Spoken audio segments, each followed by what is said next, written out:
আসসালামু আলাইকুম সবাই, কেমন আছেন? কি অবস্থা? আলহামদুলিল্লাহ ভালো আছি। দেন মানুষ আর মানুষ। এটা হলো আমাদের নতুন রাস্তা। এই রাস্তা Dhaka bypass, Radhika to Nabinagar, Nabinagar to ২৫০০ Gausia. পুরো ড্রাইভার লোক কিতিছে কারে তুই সাইড আর তাক আইস না। এরা কি হইছে? সমস্যা কি?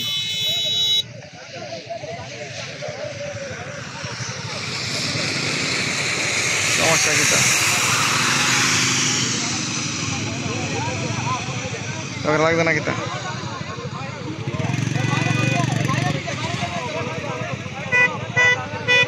দে দে দে।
তুই বেড়াতে নগল হয়ে গেছে কেনা?